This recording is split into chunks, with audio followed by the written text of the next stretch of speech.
Shalom and good evening. This is TV7 Israel News broadcasting to you from Jerusalem. And in today's top stories, Israel accused on conducting airstrikes in Syria to thwart the Iranian-backed Hezbollah militia from transferring advanced weapons to Lebanon.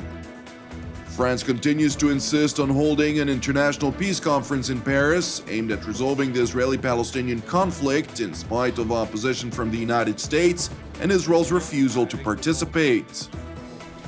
UN Special Envoy for Syria Staffan de Mistura says he believes US President-elect Donald Trump will probably increase Washington's military campaign against Islamic State after he takes office.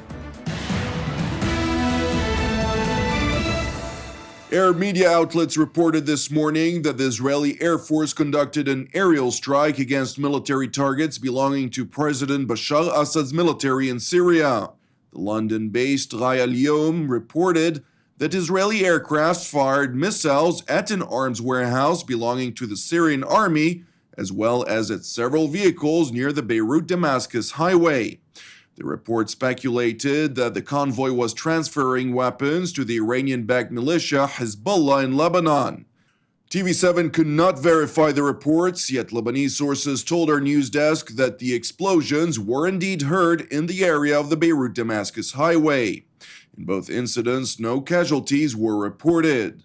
The IDF spokesperson's unit said that it does not respond to any inquiries regarding operational proceedings, yet following a TV7 inquiry into the allegations, senior military sources informed us that Israel remains committed to maintaining the red lines it voiced on several occasions, in which it will use all the tools in its disposal to assure that any attempt to transfer advanced weaponry from the war in Syria to Lebanon will be thwarted. Now to another matter, Guatemala's President Jimmy Morales and Israeli Prime Minister Benjamin Netanyahu signed an agreement of cooperation between Jerusalem and Guatemala City after voicing mutual respect and hope for fruitful relations in a joint press conference in Jerusalem. The cooperation agreement relates to water, agriculture, technology, medicine, tourism, and information.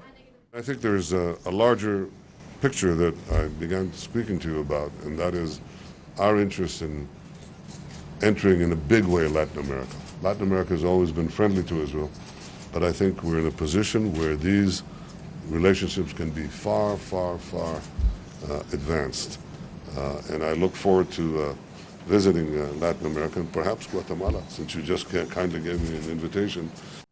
Both Netanyahu and Morales emphasized that one of the key areas of cooperation deals with a water crisis, which both countries are dealing with.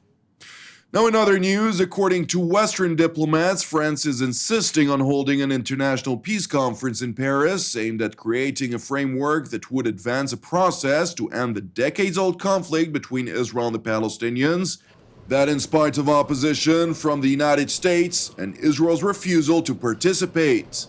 American officials stressed that the conference was not based on acceptance from both main parties, including Israel and the Palestinians, thus lost its legitimacy. According to the London-based Al-Hayat newspaper, the US administration advised France to postpone the conference and find a new formula that would appease the Israeli leadership. It said any conference without Israel's participation would lead to its failure and therefore would be ineffective. Nevertheless, French administration officials voiced their intent on holding the conference in any case, considering it as an embodiment of the required European role in light of the retreat of the American role in the region. The officials stressed that France can see that the two-state solution is collapsing and knows that it is the only possible solution, which is why it is working alongside with its partners in the European Union to implement this solution. The officials revealed that Paris is expected to send out invitations to the parties of the conference, most likely by the end of next month. An Israeli foreign ministry official told TV7 in response that the French initiative does not contribute to advancing direct negotiations between Israel and the Palestinians. To the contrary, it only furthers the prospects of peace from becoming a reality. Now to a regional matter, UN Special Envoy for Syria Staffan de Mistura sought to dispel concerns that US President-elect Donald Trump could strike a deal with Russia over Syria, stressing that the newly elected American president would probably increase Washington's military campaign against the Islamic State, following statements he made during the election campaign. Based on those statements, we have an idea that he intends to give total top priority to fighting Daesh. I don't think anyone around this chamber or in the streets in Brussels in particular, but in Paris or everywhere, will disagree with that, including me. Washington and Moscow are both fighting the Islamic State, but otherwise back opposite sides in the Syria war. During the course of the past month, Russia has intensified its aerial military campaign against Syrian rebels fighting against Syrian President Bashar Assad, primarily on the northern Syrian city of Aleppo. The Russian campaign reportedly intensified after President Vladimir Putin held his first phone call with the newly elected President Donald Trump. The Russian bombardment of the rebel-held part of Aleppo, where jihadists are fighting alongside Western-backed rebels, has brought about significant progress for the Syrian army and its allies, as they announced earlier this week the capture of large swaths of territory from the rebels in an accelerated attack that threatens to crush the opposition in its most important urban stronghold. And clearly, I cannot deny this is a military acceleration. And I can't tell you how long eastern Aleppo will last. The latest informations are quite in movement. In other words, there is a constant increase of movement on the military side. De Mistura noted that the acceleration will bring about a military outcome which could, in a way, be packaged into a political framework that has not shown any prospects of materializing since negotiations collapsed early this year. The perception we're having at the moment is that while everybody is claiming and will continue claiming, because it's politically correct to say so, that there is only a political solution, there is clearly an acceleration of a military outcome, which then can be in a way packaged into a political framework. The Syrian Observatory for Human Rights said the northern portion of eastern Aleppo lost by the rebels amounted to more than a third of the territory they held, calling it the biggest defeat for the opposition in Aleppo since 2012. Now to Ankara, where Turkish Prime Minister Binali Yildirim said that Ankara's Euphrates Shield operation in Syria has dealt a big blow to the Islamic State and declared that the Turkish offensive will continue to ensure the safety of the country's southern borders with Syria. Terörden en fazla canı yanan ülke Türkiye.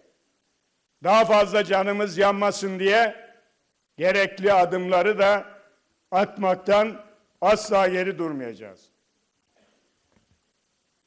Fırat Kalkanı Harekatı'nda 3 ayı geride bıraktık. DAEŞ terör örgütüne çok büyük darbe vurduk. Güney sınırlarımızın emniyeti, DAEŞ unsurlarının ülkemize olan saldırılarının önlenmesi, terörist geçişlerinin durdurulması için bu hareket devam edecek. Turkey and Syrian rebels are carrying out an operation to push both the Islamic State as well as Kurdish militias from the Turkish border. The Turkish-backed rebels have for days been besieging the Islamic State-controlled town of El-Bab, which is situated in Aleppo province, as part of the 3-month-old offensive. Thank you for watching us. You can also watch us at TV7israelnews.com or TV7.fi. For any comments, please send your emails to israelnews@tv7.fi. For more updates from Israel and the region, please join our Facebook page at TV7 Israel News. Praying for the peace of Israel and the peace of Jerusalem. Jonathan Essen, have an Erev Tov, and we will see you again tomorrow at the same time.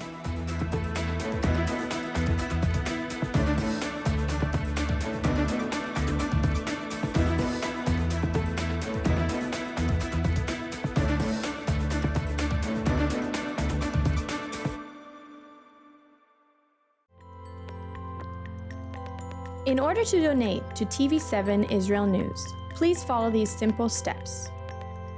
First, press the Donate logo, located at the bottom left side of TV7 Israel News Facebook page, or on the Donate tab at the head of the page. Then insert the amount you'd like to donate, and fill in your credit card information. Just like this. And press Review Donation and continue. After reviewing your donation details, please press Donate to finalize your donation. That's it! Your donation is now complete, and an email with your donation details has been sent to your email address. You can also print your donation receipt by pressing the link here. Thank you for supporting TV7 Israel News.